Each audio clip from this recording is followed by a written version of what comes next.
정말 뛰어난 타자들은 3할 정도 칩니다. 10번 정도 타석에 들어서면 7번 헛스윙하고 3번 정도 안타를 겨우 친다는 것이죠. 10번 중에 8번 헛스윙해서 아웃당하는 건 당연하다는 것이죠. 거절은 그냥 안녕, 인사 정도로 간주를 할 필요가 있다.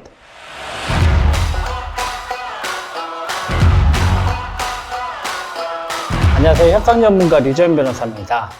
협상의 꽃은 세일즈죠. 실제로 내가 가지고 있는 제품, 서비스, 소프트웨어, 하드웨어 상관없이 무엇인가를 남에게 판다는 것이 굉장히 힘듭니다. 그래서 오늘은 세일즈 협상론에 대해서 이야기를 나눠볼 텐데요. 그 중에서도 거절에 대처하는 우리의 자세에 대해서, 우리의 태도, 우리의 전략에 대해서 살펴보도록 하겠습니다. 세일즈는 기본적으로 구도가 이래요. 내 걸 좀 사주세요 라고 이야기를 하는 구도입니다. 상대방이 예상되는 첫 반응은 뭘까요? 아유, 사겠습니다 라고 이야기를 할까요? 그렇지 않다는 것이죠. 거절을 하는 것이 디폴트 값입니다. 기본적으로 뭔가를 판다고 이야기할 때, 뭔가 좀 사달라고 이야기할 때 상대방의 첫 반응은 거절이에요, 거절. 근데 이 거절에 대해서 사실 익숙치 않은 MZ세대들이나 아니면 세일즈를 그렇게 오랫동안 하시지 않은 분들은 이 거절을 하면서 거절에 대한 두려움도 있고, 저도 이제 세일즈를 하다 보면 사실 저도 세일즈를 하죠, 여러분들. 저도 컨텐츠를 세일즈 하기도 하고, 법률 자문을 드리기도 하고, 스타트업에게 여러 가지 어떤 리걸 서비스를 제공을 하기도 하고, 그런 측면에서 저도 이제 세일즈를 한다고 생각을 하는데요. 이 거절에 대한 두려움을 극복하는 것이 생각보다 쉽지가 않습니다.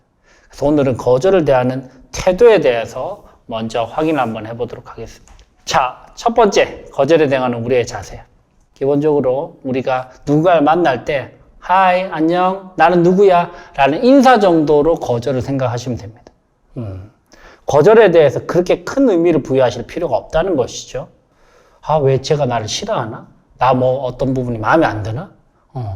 쟤는 왜 저렇게 나 할까? 본인이 막 고민하고 하실 필요가 없어요. 왜? 협상에 있어서, 세일즈에 있어서 상대방의 거절은 너무나 당연한 거기 때문에. 그죠? 그래서 일단 먼저 거절을 좀 우리가 가볍게 여길 필요가 있다.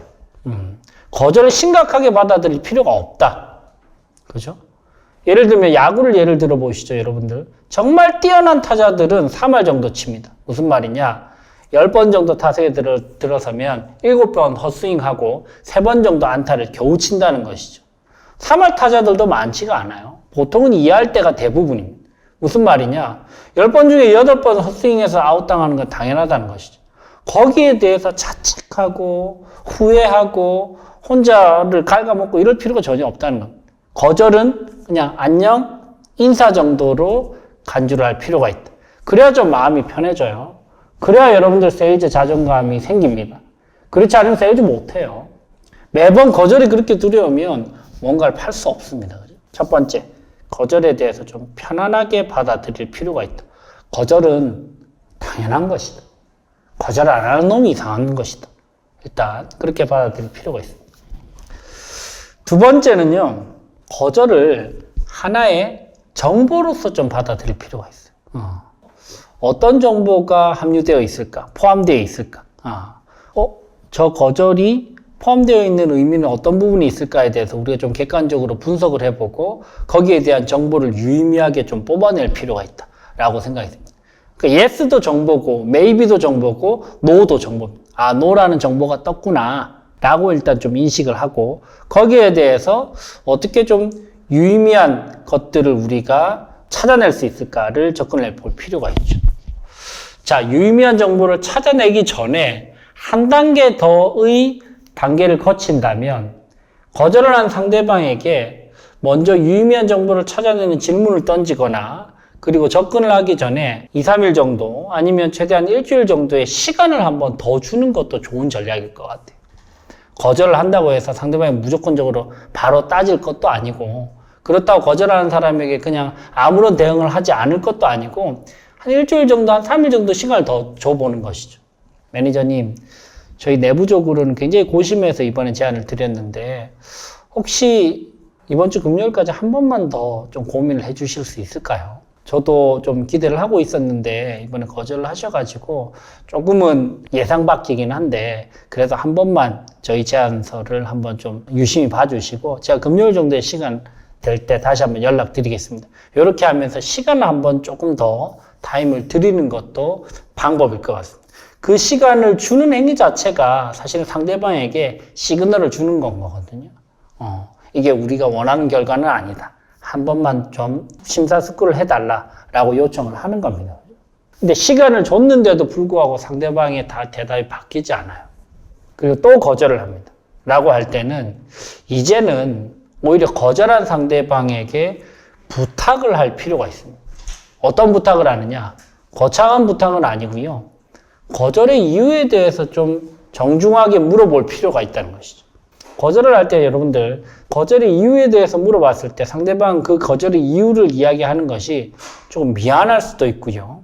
거절의 이유에 대해서 생각을 하면서 우리의 제안에 대해서 한 번 더 진지하게 고민할 수 있다는 것이죠.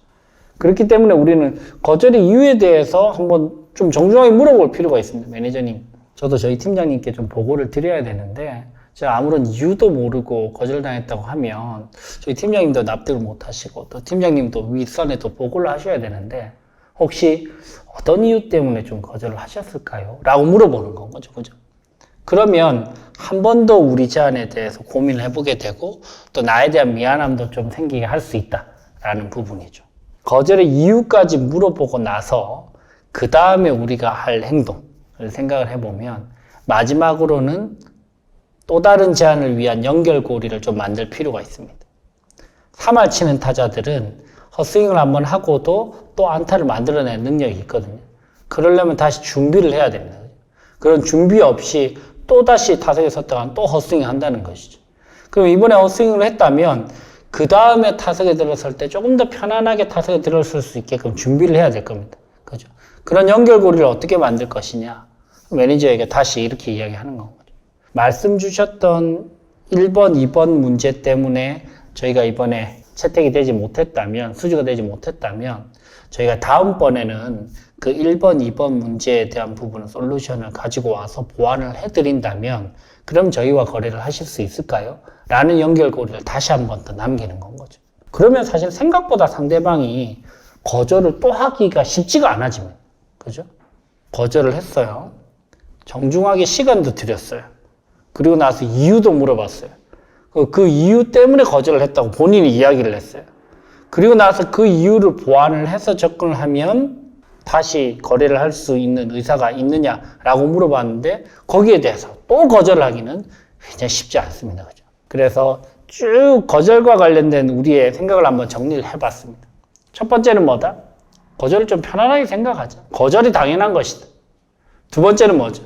거절을 할 때 시간을 좀 둘 필요가 있다.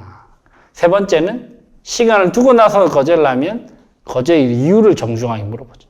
네 번째는 거절의 이유를 물어보고 나서 그 다음에 제안을 위한 연결고리를 만들자.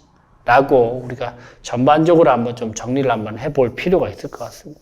여러분 협상할 때, 세일즈 할 때 거절은 디폴트 값입니다. 여러분들 상처받으실 필요 없고 거절이란 정보를 우리가 어떻게 잘 활용할 것인가 관점에서 접근하면 될 것 같습니다. 네, 지금까지 협상 전문가 류재현 변호사였습니다.